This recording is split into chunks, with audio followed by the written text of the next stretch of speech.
Hello, everyone. Today we have a meeting with Sarah, and she is an English language teacher, and so she will tell her story a bit more now. Yes, hi. So I've been working for over 7 years in Moscow as an English language teacher. And when I learned that teaching was added to the list of professions that were eligible to receive residency, I decided to find out more. Mhm. So your goal is residency or citizenship? Well, I wanted to find out as well the differences between the two in terms of what they offer and what limits they have. Mhm. Well, applying for residency based on the job title is possible. You will get the residency, but there is one kind of small, maybe unpleasant point that says that basically you need to continue to be employed, because if you then as a teacher in that particular position, so if you quit your teacher's job, your residency permit may also be terminated. Mhm. So I think this is done not to um, to abuse the law, because it's not a secret that then many people would be using this as a loophole to get a residency and then Mhm. basically do whatever they want. Yeah, because the idea behind this list of professions is that Russia wants new people, but not that only just come and become residents, Mhm. but also that they continue their job, which is for Russia, this list of 135 professions is basically a need for Russia to have such experts, such professionals. Yeah, so you can stop on the residency, not going further to the Russian citizenship. But if you quit working as a teacher officially, then your residency may be terminated. And with And regards to would that be immediately, or would that be when I went to renew the residency? Since, uh, as I understand, you need to renew every 5 years, is it? now it's indefinite. Oh, okay. Yeah, so you don't need to renew, but you actually need every year to confirm the place of your stay, so your Mhm. where you reside. So there is an annual confirmation. You basically go to the local immigration authorities, provide information on what's your income and how many days you've been outside of Russia. Mhm. And on that moment, yeah, they can check the information and see that if you are not working as a teacher, then they potentially can terminate it. Yeah, it's not Mhm. automatically terminated, although I mean it's in the database. Yeah, if the employer doesn't provide any information that you are working as a teacher, Mhm. uh, then um, then potentially they can terminate it, but it's not automatically. Yeah, it's more when you come and do the annual confirmation, that's when they can potentially check that. Yeah, Mhm. it's, I would say it's a slipping point in the register in the law. Yeah, Mhm. where it may be used, maybe not. Yeah, but again, in order to be 100% sure that you do not lose it, you either need to continue working as a teacher or you go to the next step as a citizenship, and then you're free to do whatever you want. Yeah, because citizenship cannot be taken away unless it was Mhm. like fraudulently obtained. Mhm. And what would be the pros and cons of going that further step and getting the citizenship? Well, in it's a very personal, I would say, decision. Yeah, because it depends in many situations on a particular situation of a individual. So for some, it gives like more security uh, from the point of view of immigration status. Yeah, that you would be able, I mean, to travel in and out, or if your life situation changes and you have to be outside of Russia for 6 months, go back, but then in the future you don't want to lose the residency, but still Mhm. would like to be able to go to Russia and reside and work without a work permit, then that's probably worth going a next step. Yeah. For some people, it's more security, like say they are married and to Russian, and they have more. they would like to have more security just in case if they have divorce. Yeah. And Mhm. then if you have kids, then Russian courts would always be on the side of the Russian citizen in the point from the point of view of whom to keep the kids with. Mhm. Then other potential benefits of a citizenship, I mean, apart from all those that are granted um, by the, I would say, by the state that you can vote, um, is that you would have full access to the banking products. Like You now, mean in terms of things like credit cards and mortgages? yeah, I mean, you can, mortgages are more, I mean, it's possible to get a mortgage not being a citizen. There are not all of the banks are happy to work with foreigners, but at least for them, they have the apartment or whatever you buy as a collateral. Yeah, Mhm. so that's why they have this kind of security, and that's why they are. It's their decision whether to uh, give you credit, like a mortgage, or not. But Mhm. when we speak about credit cards, the general rule is banks do not issue credit cards to foreigners. Even foreign nationals that have residency permits still do not automatically qualify for a regular credit card. Yeah. Mhm. um, for different reasons. It's possible, but yeah, you really need to agree with the bank. So when we spoken with the banks for clients that wanted just to have a credit card, they were saying, listen, for us, it's an internal thing. We need to understand that the client basically, it's very important that the client refers us to other clients. So Mhm. like has a company and has employees that receive their salary in our bank. So they Mhm. kind of need to get it first more from you, and then make a decision to give you a credit card. So Russian citizenship will allow you, of course, to avoid all this type of things where you need to prove that you are a normal person and to be able to pay for the credit.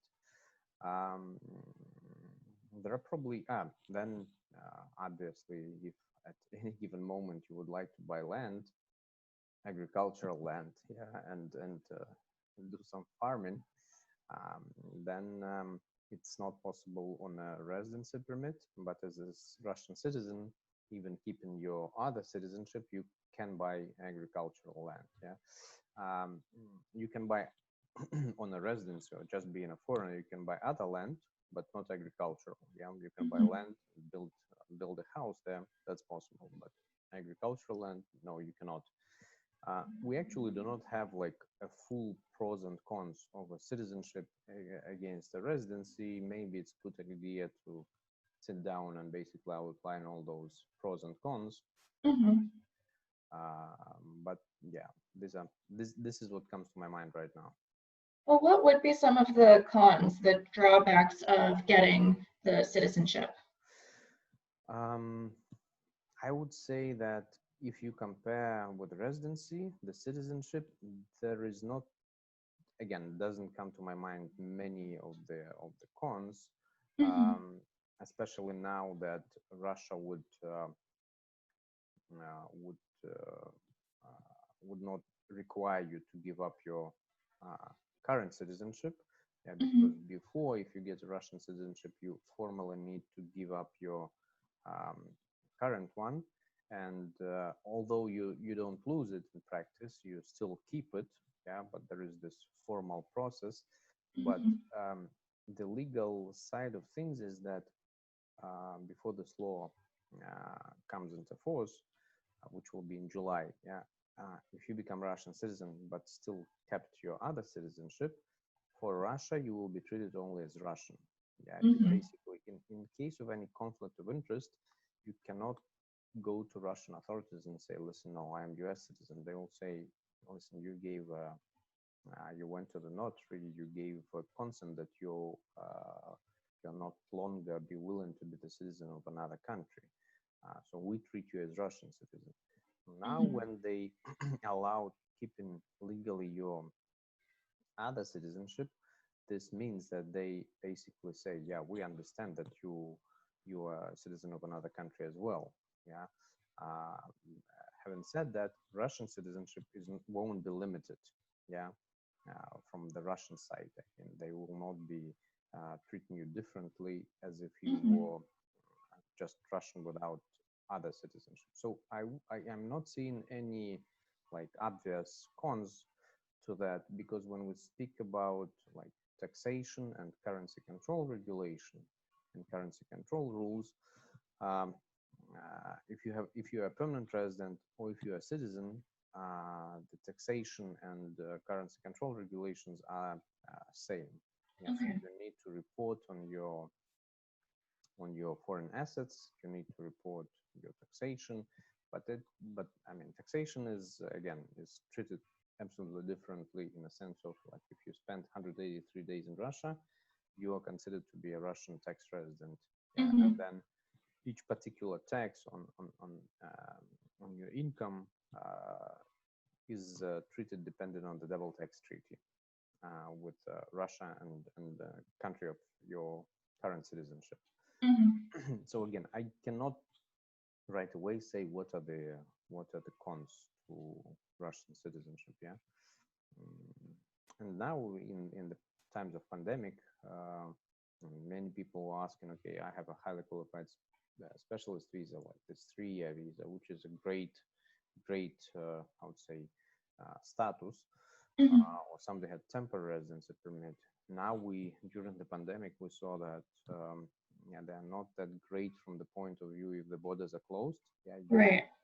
you have issues coming back to Russia, traveling out of Russia. I mean, traveling out was possible, but coming back pretty much impossible. So obviously, citizenship is the safest one from the Mhm. immigration point of view. And so, what has changed now that the profession of teacher is on the list? Does that mean that you can go straight for residency, or does it just mean that you don't need to pass through the quota system? No, you just you can go right away for residency. You don't Okay. need You quota don't need system. temporary residency. You can go straight for permanent residency. Yes, correct. Yeah, Mhm. correct. And so, how long does that process normally take? From the moment that all the documents are submitted to the immigration authorities, it takes approximately 4 months Mhm. to get the residency. And so, it, sorry. And so, is there any advice about how long after you've renewed your visa before you start this process? I'm guessing like it would be better sooner rather than later. Mhm. For example, I have a yearly visa, and once it's up for renewal, I have to submit my passport, and then I'm issued a new one. Mhm. And if I were in the process of applying for residency, would that interrupt it? No, no. I mean, these two things are not anyhow connected. I Okay. mean, the only thing probably I would need to say here is that an application for residency itself doesn't provide, and while the application is pending, it Mhm. doesn't give you the right to stay in Russia without a visa. But you Mhm. can definitely extend the visa, get a new one, because I mean, different situations people have. So Mhm. they're not connected. You can renew it, you can get a new visa, but the application itself doesn't allow you to stay if your visa expired. Okay, so if I were to say submit my application for residency and it were still being processed, and I simultaneously submitted my passport to my HR department for my next visa renewal, it wouldn't interrupt anything. It wouldn't No, cause any. Okay, no. It's okay to okay. do that. Yeah. And as an immigration lawyer, what do you do? How do you guide your clients through this process of applying for residency? Well, we basically provide information on how to prepare all the documents, because I mean, we as lawyers prepare only one document, which is the application. All the rest documents, about 10 of those, come from the client. Mhm. But because Russian immigration process is very formal, yeah, so I mean, there are only two documents that in this situation considered to be the ground for you to be able to get the residency, yeah, which is a labor agreement or a labor book with the employer, and the extract from the pension fund. So these are the two documents that give you the ground already. But the remaining documents are also required to be provided, and Russian immigration authorities, when they see the two documents, they understand, yeah, okay, the person has the ground, he's eligible, she is eligible, but in order for the whole process to be successful, you need to be sure that there are no mistakes in the documents, yeah, and by mistakes I mean that there are thousands of things which can be I mean, treated as a mistake by the immigration authorities. Yeah, to give you an example, like in your 2NFL spravka, this is the salary report from the employer. Yeah, they have the standard form has name, last name, and surname. Most of the foreign nationals do not have surname, but the Russian accountants would normally put, okay, three lines, okay, three names, we put them as three, yeah. So they would put your, for example, second name as a surname, yeah, and that's a mistake, already a mistake, yeah. Same is applicable to the extract from the pension fund, because most probably in the pension fund where employer submits pension contributions and basic information on yourself, there is the same thing. Probably your second name is stated as a surname. Then how the translations are done.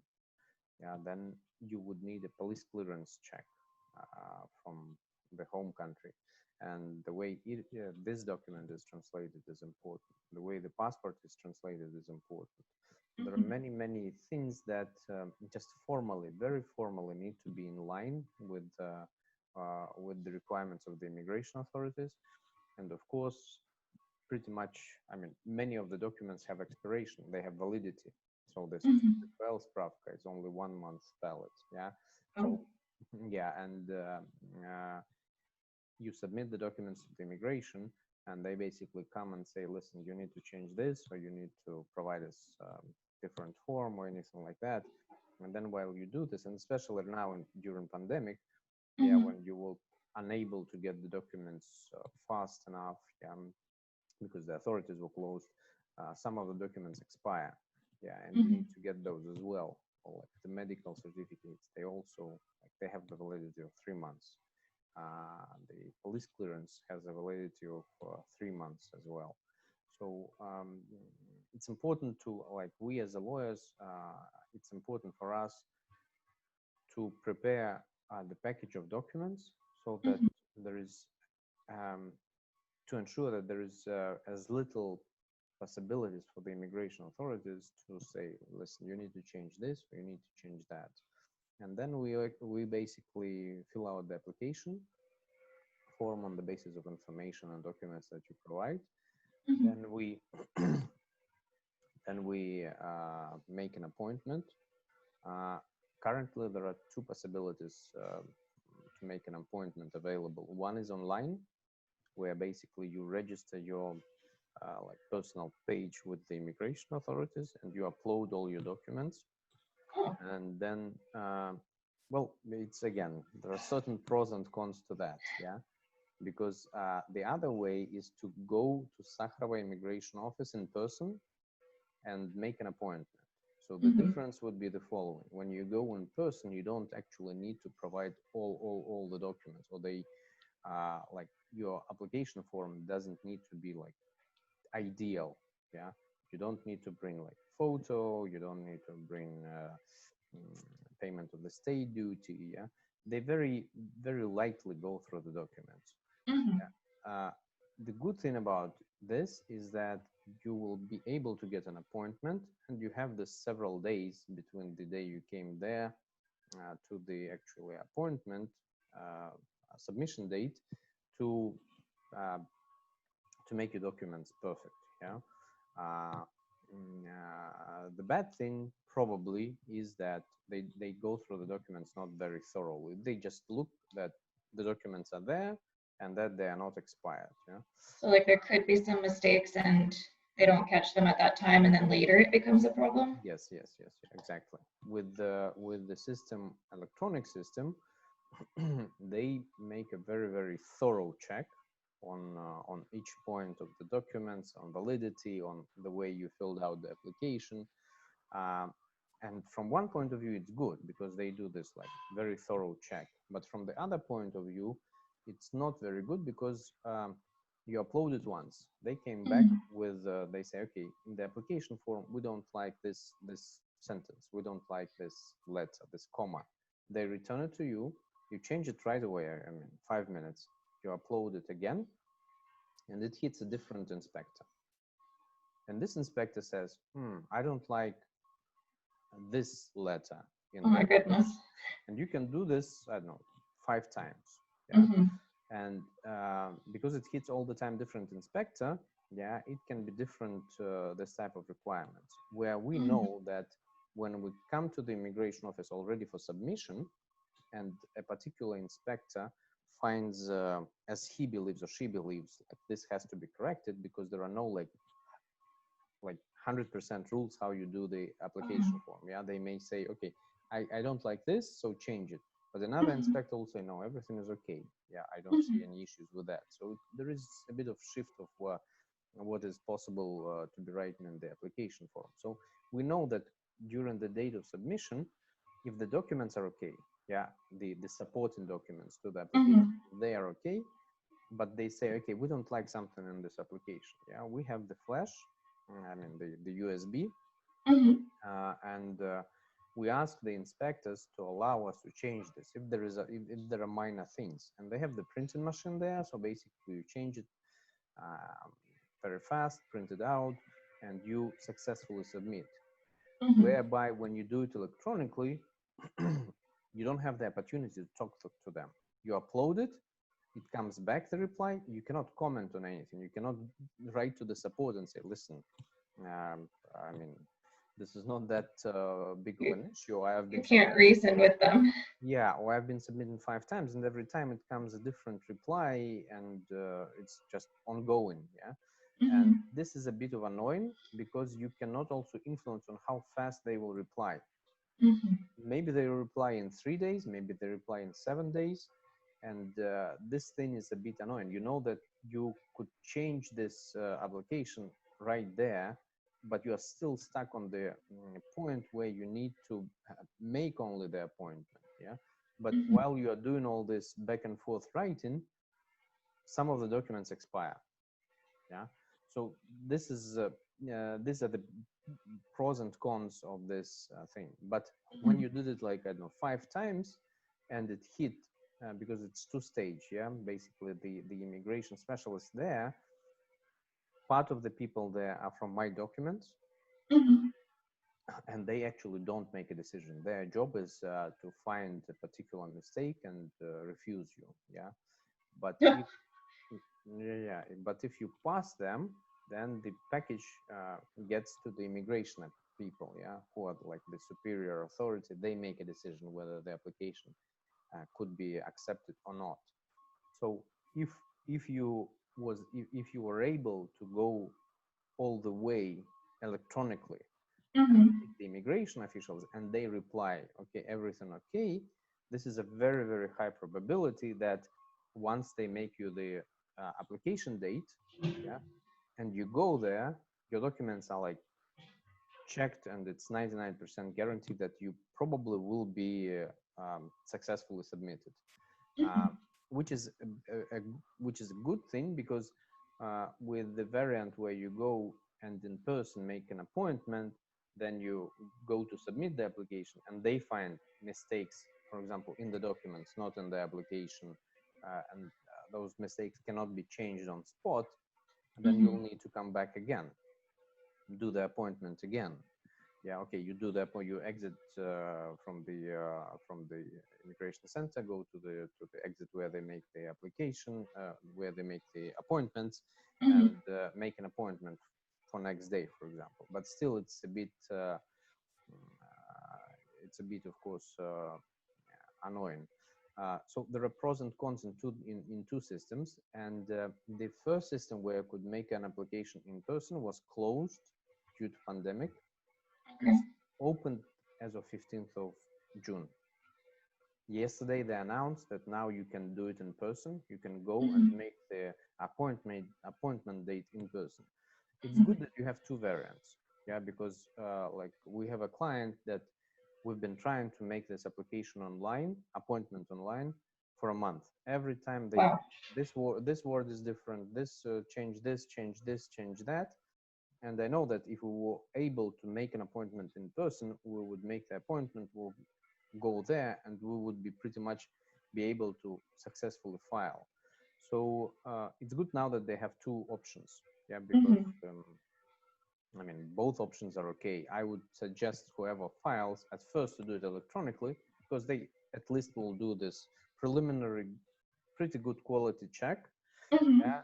And then when you understand that everything is pretty much okay, but still need like a faster move, you can go and in person make the appointment and then submit the documents. Okay. What do you think a person should know before they start this process? What is the most important to consider before beginning this, what sounds like very long road towards applying for residency? You mean from the point of view of like general result, what you get, or from the point of view of documents gathering? Like to make a decision to go this route, or if you made a decision to make a decision? Yeah, to make a decision. I think here it's a very personal thing. Yeah. So because for me, I mean, it sounds like there's no reason not to. It sounds like in general, it's only a helpful, useful thing to do. And I just wondered if, as an immigration lawyer who's been dealing with this for so long, there were any cases that you've seen where it was not a good decision, or anything that I might not have thought about that would make it not a good fit for me. We had a client that had a residency permit, but on a different ground. Yeah, he had children, wife, and his request was to terminate the residency permit and get back to the highly qualified specialist, this 3-year visa. And when I asked him what's the reason, and I said it's not the taxes, yeah, because taxes is basically how much time you spend in Russia. He said, yeah, it's less for taxes, it's more the currency control regulations. Currency control regulations basically require a Russian resident, and there are two different types of residency. There is a Russian residency on the basis of the currency, like Russian currency control resident, yeah, and it's not necessarily so if you get a residency, you become right away Russian currency control resident, yeah, whereby you can become tax resident even if you are working, like right now you are probably a Russian tax resident. Yes, I am. So the currency control regulations, they impose significant requests on foreign nationals to report foreign assets. So basically you would need to report bank accounts abroad. Inform Russian authorities that, yeah, you have a bank account like in US and there and there and there, yeah. And for this particular client, he had like many assets and many businesses and many things. He said, listen, for me, it's a bit of a pain in the neck to provide that much of a reporting. Yeah, it's not that I'm trying to conceal something or do something illegal. It's just literally additional burden because I have a lot of things abroad that I would need to be reporting to Russian authorities. Right. So he made this move. If there was no pandemic, I think he would be very glad. But because of the pandemic, I mean, everything went okay. He terminated his residency. He received back his 3-year work permit, and he's a business owner. So it's his company in Russia. Yeah, so he understands that he can lose his 3-year work permit only if company goes, something happens with the company. But he switched to the 3-year work permit right when the pandemic hit. and he basically is stuck. Yeah, he cannot travel in, out, or come back. Right. That, I think this is one of the major things that people need to consider. Yeah, you become Russian currency control resident, and you need to report your foreign bank accounts and like assets. Okay. And generally speaking, I know it's probably different for different people, but how much does the process normally cost from beginning to end, from collecting all the documents, going to the center, making the appointments, until the day when you receive this residency? Yeah, well, as you said, it again depends on the particular. Just a second, somebody is trying to make a call. It depends on a particular circumstances of a particular client. I unfortunately cannot say like the fees, our fees, because it will be like, you know, not very appropriate, because I need to see the clinic, etc., etc. But the costs involved would be like the following. So it's a 5,000 rubles state duty that is paid for the government. It's again, depending on the clinic, the medical test would be around 3,500-5,000 rubles for medical tests. Then the notary and translations would be probably again around 5,000 rubles. And then the necessity to get the FBI or police clearance report. So these are also some expenses that need to be done. With regard to fees, again, they may vary. If we speak about our firm and other companies, I think we are somewhere in the middle, or maybe even closer to the lowest, possible rate.